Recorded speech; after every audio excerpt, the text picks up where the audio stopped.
अस्सलाम वालेकुम, मैं हूं रज़ा मेकन। आप देख रहे हैं IRK न्यूज़।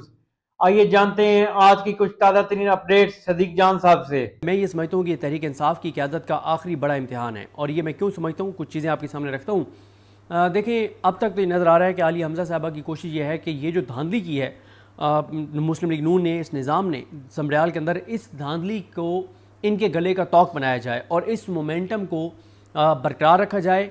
और ये मोमेंटम बरकरार रहे उस तारीख तक जब इमरान खान अगली तारीख दे दें कि किस तारीख को प्रोटेस्ट होगा और सारा लाएमल दे दें। देखें, इसमें तो कोई दूसरी राय नहीं है कि समरियाल इलेक्शन से पहले चीज़ें बहुत एक मायूसी की सूरत हाल थी और एक कोई एक्टिविटी नहीं थी और एक ऐसा माहौल बन गया। तहरीक इंसाफ के कुछ रहनुमाओं ने जो है वो ट्विटर स्पेसेस में आकर कहा कि लोग नहीं निकलते और अवाम निकलना नहीं चाहती और हम कब तक लोगों को निकालें, लोग थक गए हैं, इस तरह की बातें की और एक ऐसा परसेप्शन बना दिया गया कि लोग नहीं निकलते या लोग निकलना ही नहीं चाहते। और PTI की क़यादत ने भी एक ऐसा तासुर दिया कि वो थक गए, तो काफ़ी नेगेटिविटी हो गई। लेकिन समरियाल इलेक्शन ने एक बड़ा मोमेंटम बना दिया है और अगर PTI वाकई ही इस मोमेंटम को बरकरार रखने में कामयाब हो जाती है तो इमरान खान जब लाएमल देंगे तो ये पूरा बना हुआ मोमेंटम उस सारी चीज़ में इनको बहुत ज़्यादा फ़ायदा देगा। देखें, तहरीक इंसाफ की क़यादत पे मैं जहाँ पे तनकीद बनती होती है तनकीद करता हूँ, जहाँ पे वो कोई चीज़ अच्छी करते हैं तो हम उनकी तारीफ़ करते हैं कि ये बिल्कुल एक पॉलिटिकल पार्टी के तौर पे ये चीज़ें उनको करनी चाहिए थी।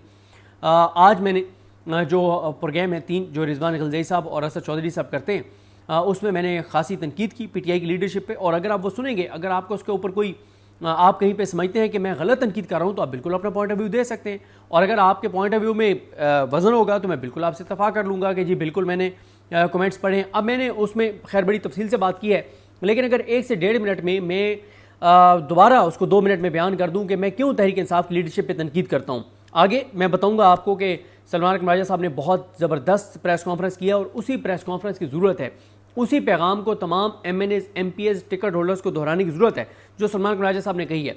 मैं तनकीद पहले बता देता हूँ क्यों करता हूँ। देखें, बांग्लादेश में जो मूवमेंट चली वो खालदा ज़िया की रिहाई के लिए नहीं थी, लेकिन उस मूवमेंट के नतीजे में खालदा ज़िया रिहा हो गई, उस मूवमेंट के नतीजे में अदलिया आज़ाद हो गई। वो मूवमेंट क्या थी? वो मूवमेंट वहाँ के यूथ की अपनी जॉब्स, अपने फ्यूचर के लिए थी। यहाँ पे भी मसला ये है कि हर पाकिस्तानी ये बात तो समझता है कि इमरान खान के साथ जुल्म हो रहा है, ज़्यादती हो रही है, वो इमरान खान के लिए दुआएं करता है, वो इमरान खान के लिए बोलता है, वो आवाज़ उठाता है घर में बैठ के, लेकिन और वोट डालने के लिए वो तैयार है, लेकिन वो सड़कों पे नहीं निकलता। वो सड़कों पे निकलने वालों की तादाद बहुत ज़्यादा है। यानी आप देखें ना कि इमरान खान को करोड़ों वोट पड़े हैं 8 फरवरी को, लेकिन जब डी चौक आने की बारी थी तो 1 लाख लोग निकले। तो सड़कों में निकलने वालों की तादाद कैसे बढ़ाई जा सकती है? वो वैसे इस तरह बढ़ाई जा सकती है अगर लोगों के इश्यूज़ की बात की जाए। अल्टीमेटली फ़ायदा तहरीक इंसाफ को यही होगा कि इमरान खान की रिहाई होगी। लेकिन मैंने आज बड़ी तफसील से बताया कि जब इमरान खान की हुकूमत गिराई जानी थी तो उस वक्त इस्टेब्लिशमेंट की क़यादत ने क्या किया? उन्होंने नून लीग और पीपल्स पार्टी को चाबी दी और कहा कि शुरू हो जाओ, कि महंगाई हो गई, तबाही हो गई, बर्बादी हो गई, ख़त्म हो गया सारा कुछ। और साथ ही फ़ौज की उस वक्त की क़यादत ने अपने इदारे के अंदर ये माहौल बनाया कि देखें महंगाई बहुत ज़्यादा हो गई है, इमरान खान नातजुर्बाकार है और गालियाँ हमें पड़ रही हैं कि हम इमरान खान को लाए हैं, तो अब इमरान खान को हटाना पड़ेगा। देखें, उस वक्त और आज की महंगाई में ज़मीन आसमान का फ़र्क है। उस वक्त पेट्रोल और डीजल 150 रुपये फ़ी लीटर थे, आज आपके सामने कीमतें हैं। आज हर चीज़ की कीमतें डबल हैं। आज महंगाई पाकिस्तान की तारीख की बुलंद तरीन सतह पर है। प्रैक्टिकली सरकारी फिगर्स को छोड़ दें, उस पर मैं आता हूँ, इस पर भी तनकीद बनती है तहरीक इंसाफ की क़यादत पे। बेरोज़गारी तारीख की बुलंद तरीन सतह पर, गुर्बत तारीख की बुलंद तरीन सतह पर, ब्रेन ड्रेन तारीख की बुलंद तरीन सतह पर, अनसर्टेनिटी तारीख की बुलंद तरीन सतह पर, मायूसी तारीख की बुलंद तरीन सतह पर, टेक्सटाइल इंडस्ट्री तबाह है, ताजर बर्बाद हैं, किसान खुदकुशियाँ कर रहे हैं, लोग खुदकुशियाँ कर रहे हैं और टेक्सटाइल इंडस्ट्री आपकी बंद हो गई है। आपका एक्सपोर्ट्स आपके सामने है, आपकी कंस्ट्रक्शन और रियल एस्टेट आपके सामने है। अब बात यह है कि मैं एक आम बंदा हूँ। एक है कि मुझे कहा जाता है कि जी इमरान खान की रिहाई होनी चाहिए, मैं कहूँगा बिल्कुल होनी चाहिए। अगर मुझे कहा जाए कि इमरान खान के लिए निकलो, मैं सोचूंगा अच्छा अभी मेरी गंदम भी पड़ी है, वो नहीं बिकी, मेरा ये भी मसला है, मेरे घर का भी मसला है, रोज़गार का भी मसला है, मैं कई बार सोचूंगा। लेकिन अगर मैं एक किसान हूँ और तहरीक इंसाफ एक तो इशू बना देती है बार बार के किसान ये तबाह हो गया है, खान के वक्त ये सूरत हाल थी, आज ये, और खान जब बाहर था यही करता था, खान टीम को बिठाता था, पूरे कंपैरिजन खान सामने रखता था कि मैं जब हुकूमत छोड़ के गया तो ये सूरत हाल थी, आज ये है। पूरा इमरान खान नैरेटिव इनके खिलाफ बनाता था फैक्ट्स के साथ। दूसरा, इमरान खान क्या करता था, इनके स्कैंडल्स को पकड़ता था, इनके स्कैंडल्स को इशू बना देता था, पूरे पाकिस्तान में उन स्कैंडल्स के ऊपर बात होती थी। आज आप देख लें, सिंध में पीपल्स पार्टी सबसे बड़ी करप्ट जमात, पीपल्स पार्टी सिंध के अंदर कोई एक इशू, कोई एक स्कैंडल पीटीआई वहां पे उनका इशू नहीं बना सकी। स्कैंडल को इशू बनाना और चीज होती है। पंजाब की bad governance, PTI Punjab Maryam Nawaz की करप्शन, लूटमार, बद इंतजामी को इशू नहीं बना सकी।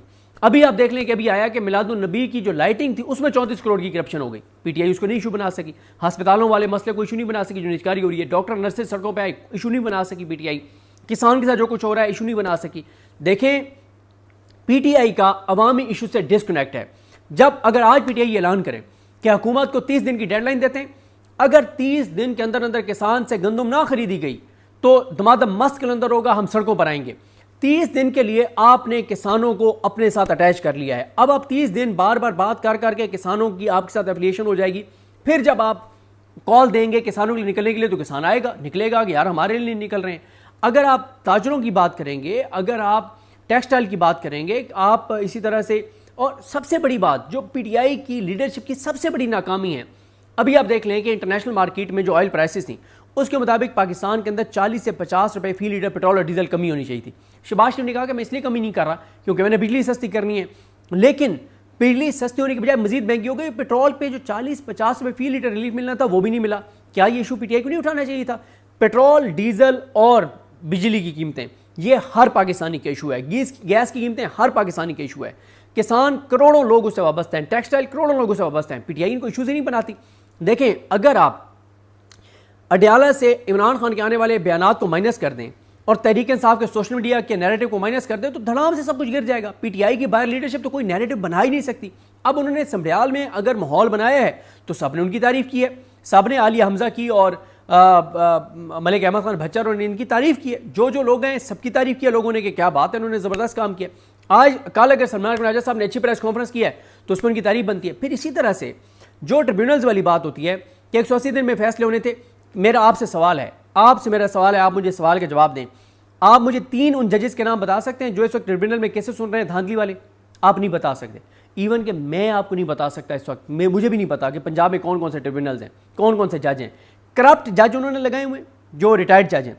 और आज कल जो सलमान राजा साहब ने कहा कि पीसीओ के तहत हलफ उठाए उन्होंने लगाए हुए, लेकिन पीटीआई को चाहिए था कि उसको इशू बनाती। जैसे याहिया खान के पास जाके कहते हैं कि आपने 9 मई में तो कहा कि ठोक दो सारों को 120 दिन में, लेकिन आपने ये जो 180 दिन में फैसला होना था ट्रिब्यूनल्स वाला, जो 8 फरवरी की धांधली वाला, वो आप हुक्म नहीं जारी कर रहे। इस पर एक नैरेटिव बनाना चाहिए था अब आप देखें, पीटीआई ने बहुत अच्छा किया जो माहौल बनाया समरियाल में, लेकिन असदुल्ला खान साहब ने ट्वीट करके बताया कि इकबाल संगेड़ा जो आरओ था ये वही है जिसने ख्वाजा आसिफ का इलेक्शन मैनेज किया था और रेहाना डार को 50,000 वोटों से हराया था।